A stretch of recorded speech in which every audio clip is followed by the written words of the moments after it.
Hi pals, it's me, Artie, they them pronouns only. This video will be talking about my experience of being a researcher for the first time in an official capacity, official project. I'm not allowed to say the names of the people, like the companies and stuff involved, people involved. I'm currently still under contract, I guess. Question mark, not entirely sure. But I'm also not sure if I would be allowed to say those things anyway out of contract. So if any of that gets clarified, I'll clarify it either in editing or like in the description or the pinned comment, something like that. And of course, can't talk about the research project itself yet. That I can't discuss until, I'm out of contract and it's been published. And I can't talk about the participants of that research study for obvious reasons, but basically just to clarify, because the whole thing is meant to be anonymous. Everyone is meant to have been anonymized, and that's like the whole point. Like, I can't identify any of those people anywhere. But I wanted to talk about my experience generally of being a community researcher, learning for the first time what it is you're supposed to be doing officially, professionally, etc., and the experience I had as a chronically ill, neurodivergent trans person. This was my first experience of doing any kind of research officially. You know here that I do my own research for my videos here, whether it's medical specific or media, and that I have also researched for written work and things like that, but I've never officially been a researcher for a study before. I saw this opportunity and I was interested in taking part because it sounded a lot like a really good stepping stone for people who maybe don't have an academic scientific background, people who might want to explore a different avenue, gain some new skills, gain some new experience, and possibly for those people who might be interested in going down a researcher academic route, to see what it was like, a good step on the ladder, that sort of thing. So for me, it was kind of all of those things. I wasn't really sure what I wanted to get out of this or what I was expecting, because I have not really been a typical academic. I mainly studied arts because I really didn't get on with exams, and I didn't really have the right kind of support through school to really follow any interest I may have had in something like science, for example. So I had no real understanding of what it was I was going to be stepping into. I was open to the idea that, there were definitely going to be things that I have never done before, things that I would find difficult, but because it would kind of been marketed as a entry level and training opportunity, I wasn't that concerned. However, I really did not get that experience. Considering I had no expectations, the expectations were not met. Overall, a big one for me was that I just felt like access was not a priority in any section of this project. It required quite a lot of pushback from myself and other researchers, as well as the supporting organisation who sort of oversaw me and my work in particular. I feel like a lot of the issues that I experienced probably wouldn't have been as bad or even come up in some cases if the community researchers who were hired for this project had kind of actually been involved a lot more from the beginning in the creation of the research study. I think a lot of the issues that came up would have been resolved faster or before they even became an issue, because we knew ourselves and we knew our communities and what they may need. We could have seen, advised and avoided a lot of those issues that were coming up. As I said, this role came across as a learning and a collaborative experience. I often felt like I had to push to ask for assistance, and the supporting organisation often had to be involved to help get my concerns listened to and paid attention to. And I was specifically hired because I am a trans non-binary person in the area that I live in, and I just feel like it really lacked on both sides, both as a trans person and from an access disability related point of view. There were in-person training sessions set up in the city without any real consultation with us if we could make it. A big part of the project was that the community researchers were from the areas that they wanted to research more into. So that means we weren't based in the city. And some of us could be quite far away, up to like an hour or so away from the city centre where the training was set. There was also no COVID precautions in place or even mentioned. I do not remember being asked about any access needs before deciding on the location, and I personally had to push quite a bit to try and get at least something mentioned about COVID precautions at the very least. But really, I was once again the only person in the room wearing a mask and sat with my 2 air purifiers, one on my necklace and my larger one, which is not easy to bring around. It might be lightweight, but it's really difficult to actually get in a bag and to get the bag on your back. So yeah, that and the building, we were often in basement rooms, and the only toilets were upstairs, and they did have a lift, but it was a kind of one of the scarier looking lifts that it looks really like official, that you need to have a special like card or key or something to use it, so I just avoided it as much as possible. There was last minute room changes at times that was just not communicated to people. Really could have just been a really fast email sent around to everybody who was meant to be attending that would have taken less than 2 minutes and would have made sure we were all definitely getting to the right room. They don't always have reception staff around at that location, at least not always at the desk. So it like, you know, really simple fixes for a lot of these issues that just weren't really even thought about or considered a lot of the time. I personally feel like COVID precautions should remain an important part of community research, particularly about healthcare. The community research in particular that we were doing was specifically speaking to marginalised communities outside of the main city. So I was speaking to trans people, but yeah, we were all speaking to marginalised groups, and I felt like it was quite neglectful to ignore the fact that all of the groups that we were speaking to were more likely to be impacted more severely by COVID. I'm also, as you all know, an immunocompromised person. I'm on 3 immunosuppressing medications. You wouldn't know just by looking at me,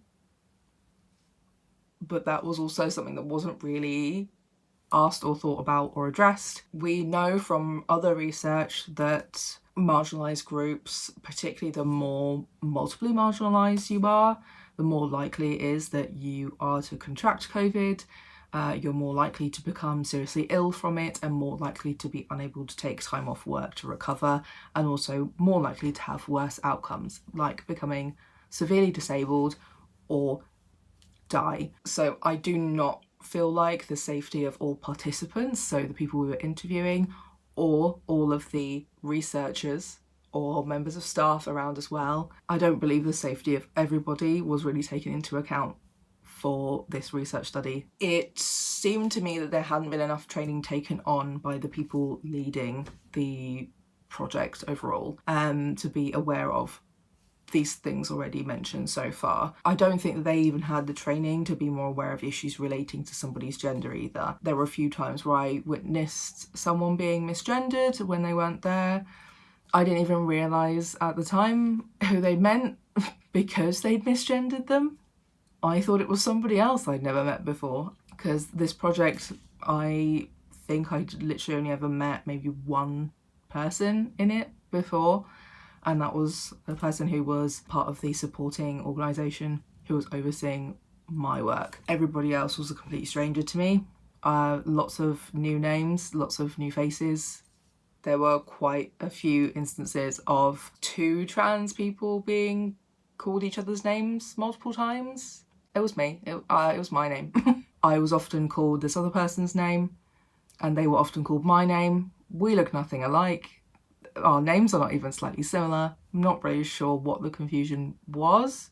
We don't even sound similar. So yeah, that was just another aspect of that felt really strange and uncomfortable. Nobody else's names got confused from my attendance in these meetings. And yeah, I just think it's really strange considering the community researchers like myself were put through at least 6 hours, if not more, of training specifically about diversity and marginalised groups of people and how to communicate with and speak about them. So it didn't seem like that training had been previously undertaken by the people leading the whole thing, and it also didn't seem like they'd kind of taken in those presentations during those sessions either. Talking about that training, a lot of that training wasn't really relevant or necessary to me personally to sit through. It was all quite basic introductory like 101 sessions about diversity, and I understand the purpose of why that training was done and needed to be done, or at least made available, but I did not feel it was necessary for me.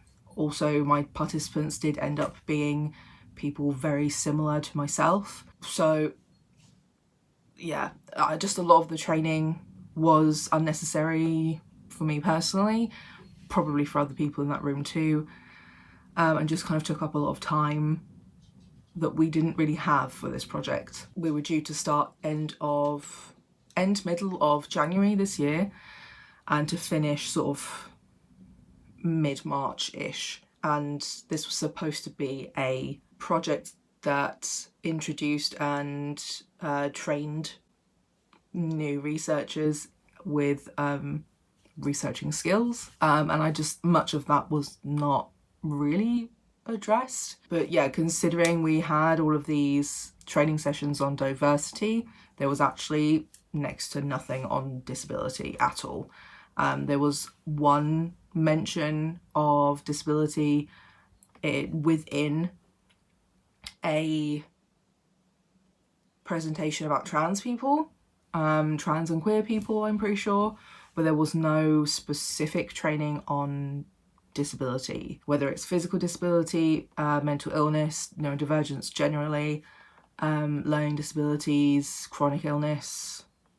They were just not addressed, and that really to me was the biggest glaring issue in the whole project. And that is something that I found quite interesting, but in a very concerning way, especially if we're talking about healthcare and talking to people about healthcare and talking to marginalised groups who are more likely to be disabled or neurodivergent than the general population, or the most often interviewed subjects for healthcare research.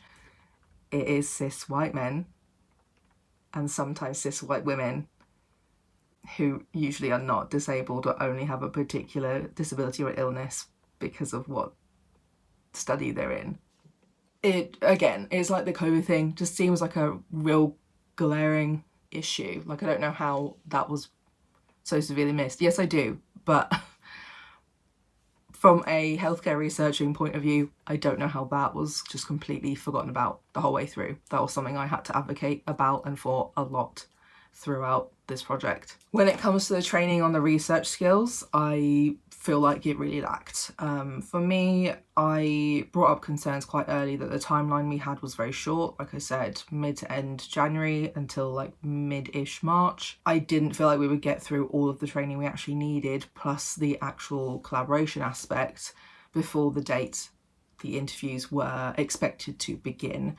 The interviews were eventually postponed slightly because of me and the other researchers bringing up concerns repeatedly. We had been given a discussion guide, which was the basically the questions for the interviews, and there was quite a lot of questions, 8 or more, with multiple facets to them, and we were expected to get through that in 30 minutes.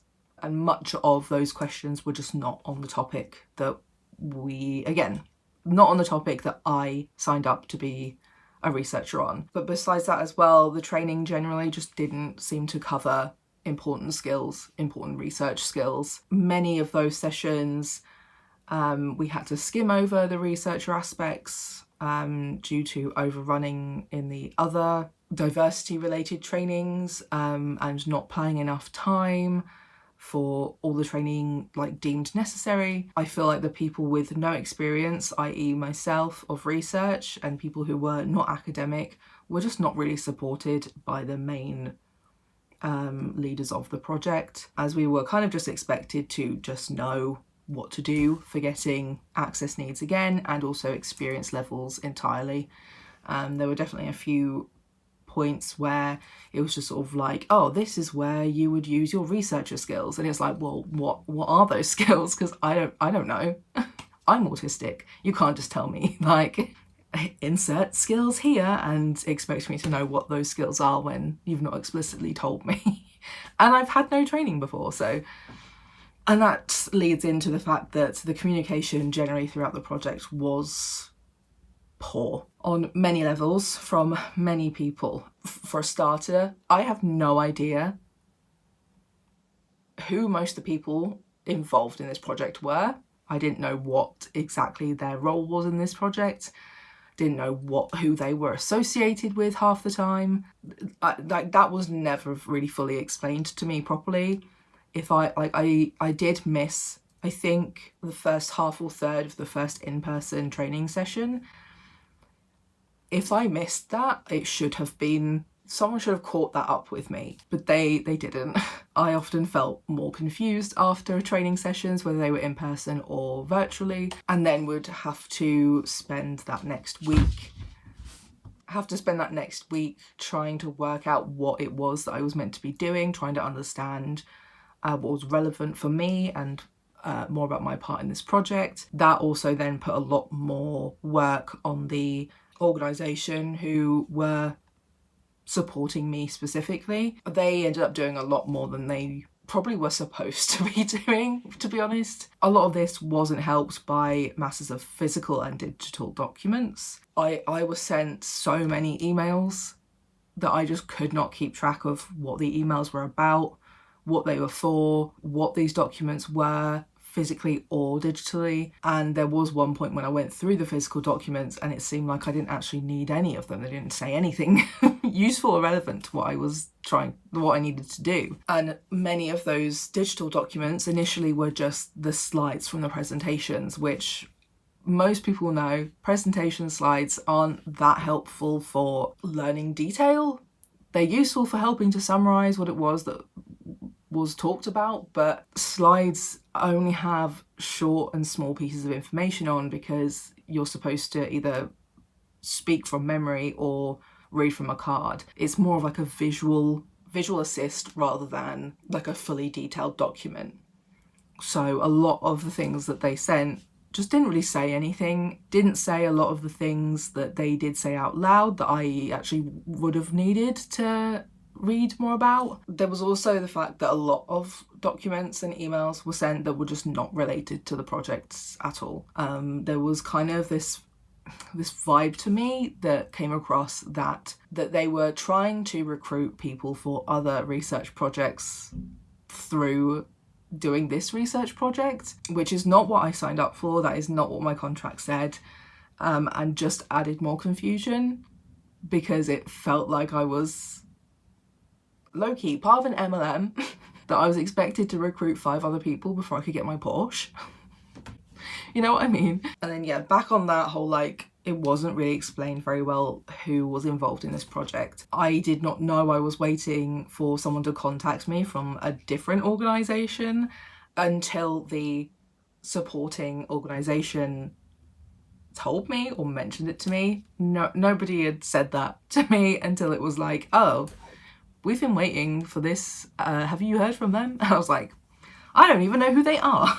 But basically they were meant to be the team who recruited the interview participants, and they were just MIA. It turns out that this person was off sick for weeks. I don't know whether they hadn't reported it to anyone or us or someone else who should have reported that absence to us, but there was somebody who didn't report to us that they were out of work and were unable to do their job. Luckily, the supporting organisation and myself were already in the process of recruiting anyway. I feel like in some ways it was quite lucky that it ended up that way for me, because another community researcher who was also under my support organisation, we were both supposed to be interviewing only trans people, but the other community researcher ended up with a mixture of trans and cis queer people, and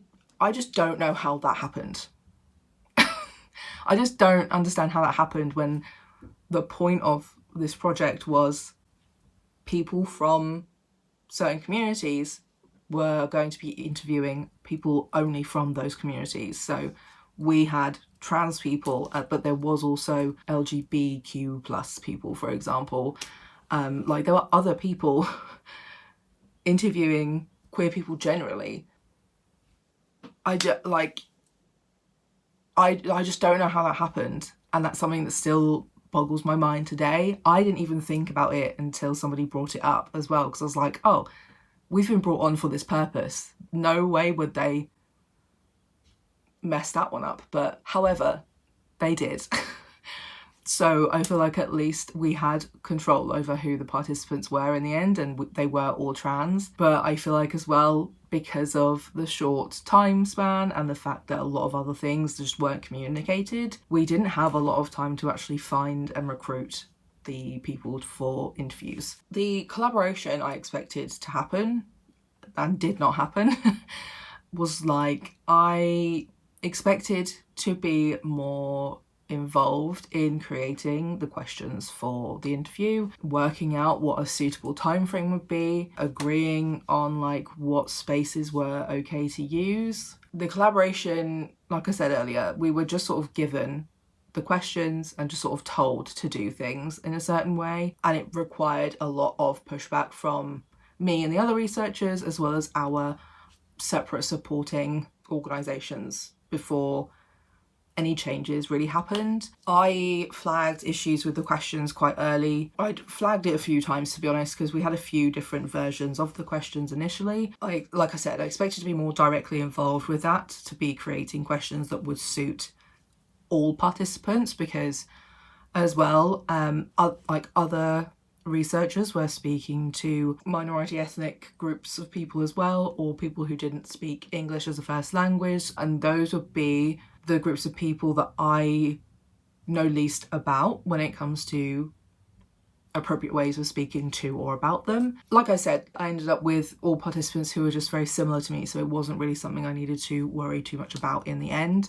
However, if I did end up with participants who were Black or immigrants, etc., or their first language wasn't English, but they could speak English, there were definitely some things that I feel like would have been more appropriate to be asking in that circumstance. And I would have liked and preferred the feedback directly from the other community researchers, much like I would have preferred them to have the feedback directly from me and the other community researchers who were doing trans and other queer groups of people for anything related to that. One draft of the questions had some gendered language in it that wouldn't be appropriate for my participants.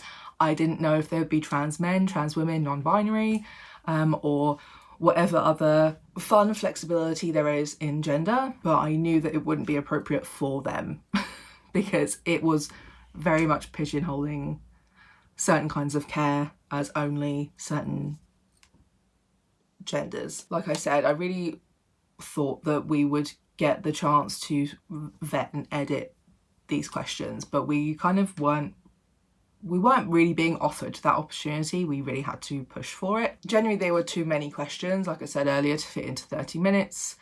Many of the questions didn't fit the purpose of the research. I struggled to understand why we were not focused on that topic in particular, due to the lack of clarity in the training around research skills and all the different elements of who's involved in research studies, because it really felt like somebody higher up was influencing things, and other people were just not being honest with me about it.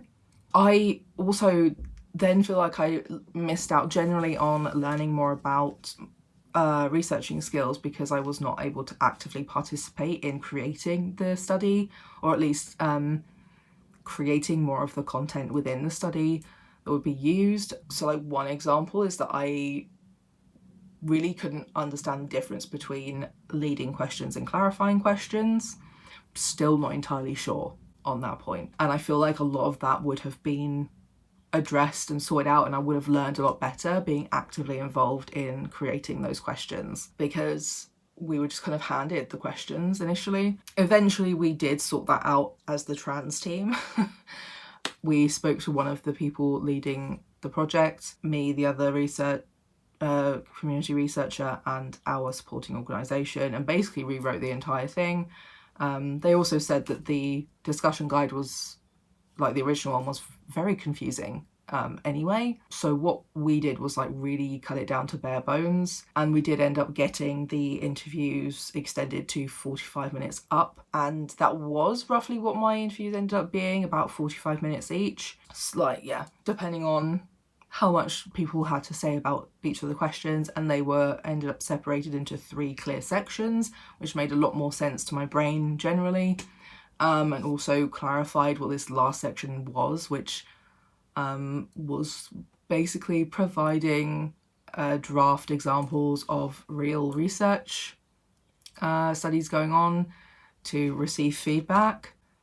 To me, that felt like, again, one of those kind of cheeky ways of trying to recruit people for the projects rather than anything to do with the actual project we were doing. We ended up reframing that, keeping disability, gender, other identity stuff in mind.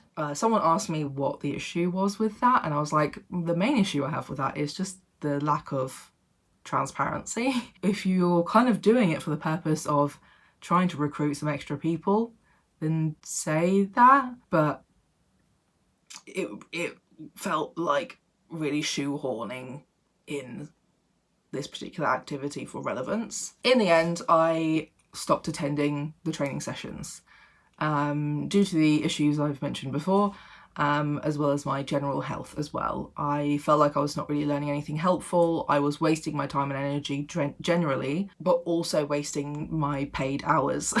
There weren't many of those budgeted for us. We were budgeted at I think 50 hours each. So yeah, I just kind of felt like these 3 or more hours for training sessions were just kind of wasted when I could be doing the work. And then because those sessions would confuse me, I would then be wasting more hours after them trying to work out what I should be doing and trying to understand what wasn't really taught to me in a way that suited me and my brain. So that definitely led to a lot of problems and panic and frustration for me, and made me feel quite resistant to continuing the project. And it was hard for me trying to find out what it is that was relevant for me to take on and keep in mind and read, because like I said, we were given so many documents that I couldn't work out what I was meant to be using them for. What ones am I supposed to be reading? As a chronically ill person, my health varies, my energy levels vary. There was just not enough time budgeted in this project to truly involve me appropriately. I cannot work as long or as many hours as other people can physically, but also I feel like a lot of people who were participating who might have full-time jobs would have really struggled fitting this into their schedule as well. And I kind of compared it to when I was at university, that I was sick back then, I was disabled and neurodivergent back then too, but At that point in time, the only thing I really had to focus on was university. I wasn't doing my other projects like YouTube or my art stuff and markets. I didn't have all of the healthcare appointments that I have nowadays. I don't have all the fucking medications that I've got to keep on top of all the time. I also had really supportive lecturers at my university who adapted deadlines, like changed how they spoke about the projects to me, made sure I understood what we were supposed to be doing for the projects. And as well, like, you had an entire term to do that. We've only had from like mid to late January till mid-March, which is about 2 months. When I think, how long is a semester? Like September till December? 4 and a bit months, I think. So then the new year, January, yeah, like 4 and a bit months, because you also get that extra time at the end of each semester to kind of finish your final projects or prepare for exams. And like, we were learning things, or like I was learning things that were entirely new to me, and I had like maybe 2 weeks to learn them and action those things, versus 4 and a bit months for university, or longer honestly for some projects. I also just do not think 50 hours per researcher was enough time for this project, or it might not have been so bad if we had a more extended calendar time frame generally as well. I feel like a March deadline was just way too soon generally for it. We needed more of that time to be able to work around people's access needs as well as their work or personal life schedules. We needed that time to work as a group, to collaborate on our ideas for the project, rather than listening to lecture after lecture with no input. We often weren't really allowed or able to have open dialogues, or if we did, they often were like kind of off topic, because I just don't think many people in the room, like, I think the training confused a lot of people, that a lot of the times we didn't really seem to know what it was we were even needing to ask. So a lot of the questions that were being asked were just not relevant, off topic, and that also deterred some of the training as well. It's just a lot of confusion, delayed a lot of things. We also needed a space to be able to like work and communicate with the other researchers to discuss our concerns, confusions, where we could support each other, because I'm probably not the only person who's never had experience, but I'm also sure there were other people who has had experience in doing community research or research generally.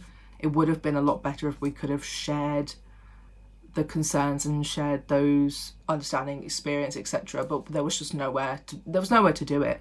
Like I said, we were all very spread out, so we weren't near each other physically, but there wasn't even an online space created for us to be able to discuss those issues that we were having. And I think as well, because we weren't able to like communicate as a group with each other, that meant that any time concerns were brought up were often one-on-one. So I was often bringing them up one-on-one by email, and that they were often brushed aside. But I feel like once we were able to voice those concerns in one of our training sessions, where more than one person was like, yeah, I also have that concern, and yes, I have that concern too, and then also bringing in some of our supporting organisations, that's when things kind of changed more. But if we'd had a space where we could have been talking about some of that stuff, or flagging those things, then we could have all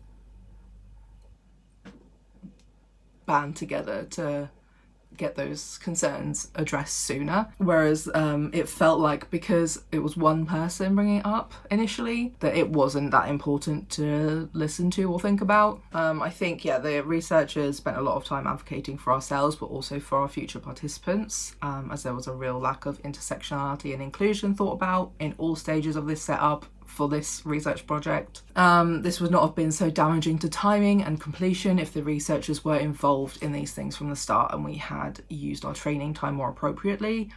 I feel we would have learned more and faster if we were more actively involved in the creation of the project, starting with the questions we were asking, because that's really where a lot of the problems stemmed from. When it eventually did come down to getting training on research specific skills, too much content was packed into these sessions again, not really allowing for questions or discussions. Researchers were not really asked how we learned best to optimise our time and how we use it, and much of the skills were not explained in a way that made sense to people with no experience. Also, they were like, we're going to do some role play and we're going to just pick you. And I was like, you will not pick me, actually. I hate role play and I will just refuse to participate. I am nearly 30. You cannot force me to participate in... You cannot force me to participate in roleplay in training, actually. I don't think I signed anything that said I had to do that. We were, given very tight deadlines to pick up these skills and then use them. The interviewing skills were just never, I just don't think they were ever really discussed, to be honest. We were also concerned about the questions, that when it came to actually conducting an interview, it was just never really fully assisted, to be honest. It wasn't really gone into in much detail. And then also the skills for analysing the data to turn into a report at the end. I've never coded and I've never themed transcripts. Also, the whole transcript thing was an issue. I think I get to that in a minute anyway, but I have never done coding or themes for transcripts to turn into an academic research report. This is a lot more complicated for someone like me who isn't particularly academic in a traditional sense.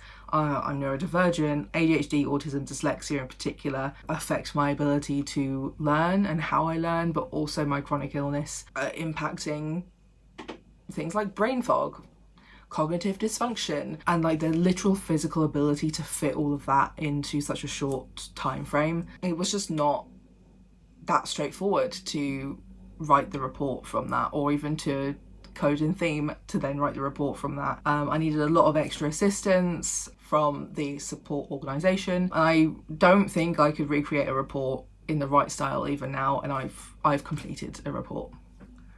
It was just so confusing. We were literally given a bullet point list of these are the things you include, with no explanation for what any of them were, but then also told, oh, ignore that one, you don't need that one. And it's why have you told us to do it then? A lot of resources we were given just weren't helpful because they were wrong by their own admission. It was also not thought through to require participants to provide consent to being recorded for the interviews themselves before going to the interview. I brought this up at one point. Actually, no, I don't know. Someone brought this up at one point. The researchers were told that if the participant doesn't give consent, then they would just have to do their best to make notes. And this is another failing of access in that project. I had to arrange this separately with my support organisation, really, that they would request the consent first before meeting in person, because I said that I physically and mentally cannot take notes and conduct an interview. So I would need prior consent or prior planning to have a scribe there to do handwritten notes or typed up notes, because I would not physically or mentally be able to do that because I'm disabled. The transcription was another hurdle. I think we could have done with a budget put in place to get the audio professionally transcribed, because doing it ourselves would have taken many, many hours. That is its own skill as well. I fucking hate transcribing. I think it is so monotonous. It's something I know I would never be able to do. But that also had to be budgeted anyway for the people who were conducting interviews that weren't in English, because there was no basic software that could translate or transcribe the interview. And if it wasn't in English, we were told to use Otter. We could either use the free version ourselves or ask the person leading the project to get it processed in the one that they pay for. However, that would have taken several days, possibly, if not more. But also the free version of Otter only allows you 3 30-minute pieces of audio, which that person leading the project was saying should be enough, you'll be fine, that'll be enough. And it's but we've already upped the minutes from 30 to 45 an hour. So no, it wouldn't be enough, and it wasn't enough. Luckily for me, I did one via Zoom, so Zoom has its own software for that, but one of my interviews went over 30 minutes and I had to basically cut it into 2 So I used up 2 of those free 30-minute audio transcribing things just for one interview, and then luckily the other interview just about fit in to the 30 minutes in the end because we had to move around quite a bit because of the location. But as well, Otter is not that easy to use. It's a whole other system to learn how to use, to be able to go and edit through all of the words to make sure that they were correct, which just like added more hours, added more time. Like, just took more time that really wasn't necessary, that probably would have just been a lot easier if they had budgeted for a transcription service. I think it also costs less than the community researchers' time to just hire a transcription service. I did say as well, I do feel very lucky that the person from the support organisation, they were really helpful. They were really supportive. They basically taught me how to do all of the researching and report writing side of things, and went over it more than once with me, both by email and video calls. They were very supportive, understanding, adaptable, helpful in doing all that was possible to make the project accessible for me in whatever way they could. They had understandings of autism and ADHD, which I think is important if you want to have community researchers who are from the community. You need to also have like an understanding of disability related things. Yeah, as someone who didn't get enough support in school to thrive in topics that I might have been very good at, like science, I was excited to enter this opportunity to learn. Much of my passions reside in helping people and making a change in how our country works, particularly the NHS as a frequent flyer. I hoped this role would be an opportunity to learn more, but I don't really feel like I learned anything much that I didn't already know. I learned that access is not a priority. I learned that intersectionality is also not a priority, even within research about marginalised people and communities. I felt more like a number in a room or a tick box exercise than a person working on a collaborative project. This is what marginalised people feel within the NHS settings and also research and academia. If the NHS and research or academia cannot hire and treat their marginalised staff or workers with decency, how could they possibly treat their patients or participants that way as well? Overall, this project was unnecessarily stressful for myself and my participants. It was reflective of my own experiences within the NHS and academia, continually advocating for my needs and rarely being listened to, but also for the needs of my participants, whilst being placed in more and more stressful circumstances. There were numerous times I almost quit this project entirely. One of them I was very outspoken towards my supporting organisation that I was going to quit if this wasn't sorted out, because this project is not what I signed up for. It was very different to the sign up that they were pitching to people. There are many reasons disabled and trans people are not often working within the NHS, research or academia. They are systematically set up in a way that excludes us, and that is true for this project as well, which was meant to be about including marginalised people and communities.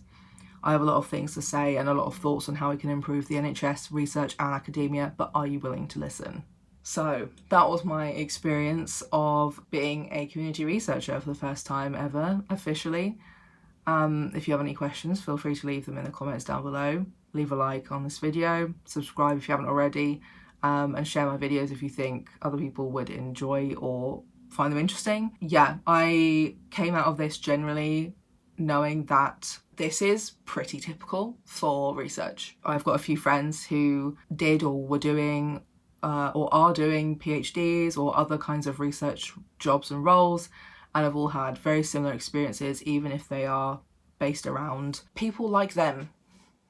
To put it bluntly, a lot of research projects kind of look at their subjects as, that's it, subjects, as experiments, as means for pumping out information rather than seeing us as people. But then that also then translates onto if any of the community that's being studied is also part of the workforce of that project. You are not allowed to be disabled in these settings. if your project has adapted things for you, that is rare. And it's a shame, but like I said, I'm not surprised, just disappointed. I think what I will take forward from this is that I have learned some things about research, what to kind of expect, how projects kind of go from here to the end, what the report is like, what it's like to conduct those interviews. There was also something that I didn't really fully go into because, again, that was something that was not really taught to us, was the consideration for, I can't think what the right word is, morality. Like, you know, a lot of projects have to be run through and okayed about whether they are like appropriate and safe to be running for the people being involved. There was not much consideration for participants or community researchers' concerns or preferences. So like Otter is AI, and I know for a fact that probably some participants would not have been comfortable knowing their transcripts or their audio files were being put through AI software, same with Zoom. But that was just something that was not asked. That was just not asked. But I think that would have been fixed if there was a budget for an actual transcription service. Yeah, there were a lot of things like that that were just not thought about, discussed, asked of anybody. So I do feel like some things were lacking informed consent, both for participants and the community researchers, because we just didn't know. Like, I just didn't know to flag that sort of thing until it was way too late, and I just had to do something. Going forward, yeah, if I ever involve myself in research again in an official capacity, then it would definitely be very picky. I probably wouldn't work for the main organisations involved in this again, besides the organisation who was supporting me specifically. I probably wouldn't be involved in, big mainstream research, to be honest, because it seems like they're not very interested in the people. They just want the data. But maybe smaller projects run by and for the people that are being studied. I think I would like to be involved in things like that, smaller studies. I mean, this was a small study. I interviewed 3 people. You know, it wasn't a very big study, but it was like quite a broad study with quite a few different, like I said, different organisations involved. Yeah, I mean, I think naturally my autistic brain that loves researching and loves picking out things and picking at things, and noticing stuff that other people aren't even thinking about, is very beneficial to research overall. However, my main concern is that I just don't think people will or want to listen to it. The weirdest part, I think, is that when I kind of really understood what I was meant to be doing when writing the report itself, I enjoyed it. That was something that I used to say about writing essays as well at university or college and stuff, is that actually I liked writing essays when it was about things that I thought were really interesting.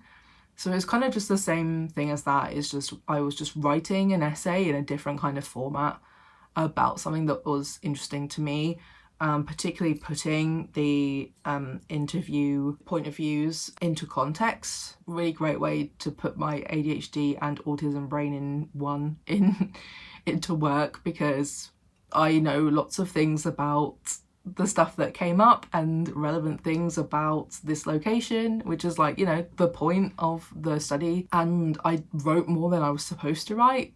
We were told up to 4 pages. Mine ended up being 8 because there was just a lot more context that is not really thought about. So like, those are the things that I really enjoy doing. I didn't mind the interviewing. I definitely would have preferred it if it was more like a podcast rather than being concerned about whether I was asking leading questions or not. But yeah, if anyone is doing smaller research projects, about any things that I find interesting, you can find all of my special interests across my channel. Feel free to let me know, send me an email and tell me how much you're paying. Yeah, that was also the main thing. That's the main reason I stayed on the project, is I was being paid £25 an hour. Otherwise, I definitely would have fucking left.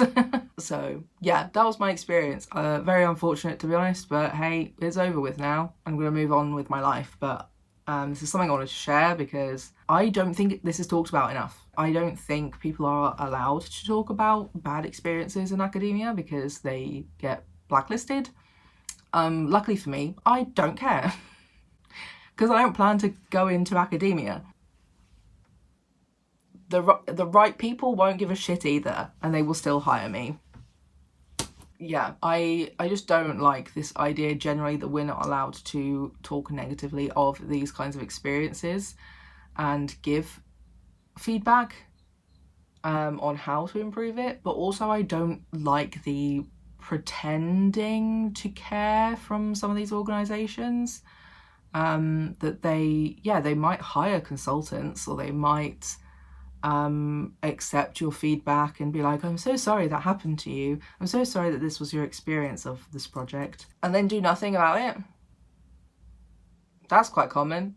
I talk to a lot of my friends about that as well, of like, yeah, I would love to like consult on things like this, to be like, hey, here are all of the problems that you need to fix, and here are some ideas how you can fix some of them. But the issue is that most people just do not action any of those things. So nothing improves because people don't care.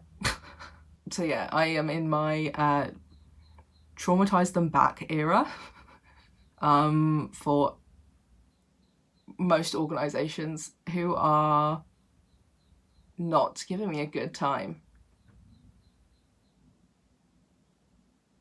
There was also a research study on this research study about how this research study was conducted and how it went and how people found it. And don't you worry, I gave them my feedback. It was meant to be a half-an-hour interview. It was an hour. And much like this, it was an hour. And I sent a full reflections page of, I think, 4 pages in the end, in full by itself. I've closed it, same. I sent separately from my full report a full in-depth reflections on the experience, and it was, yeah, 4 pages, 4 more pages on top of my 8. So yeah, I mean, like I said, I have decided I'm not working for any of those organisations again, and I have no fear.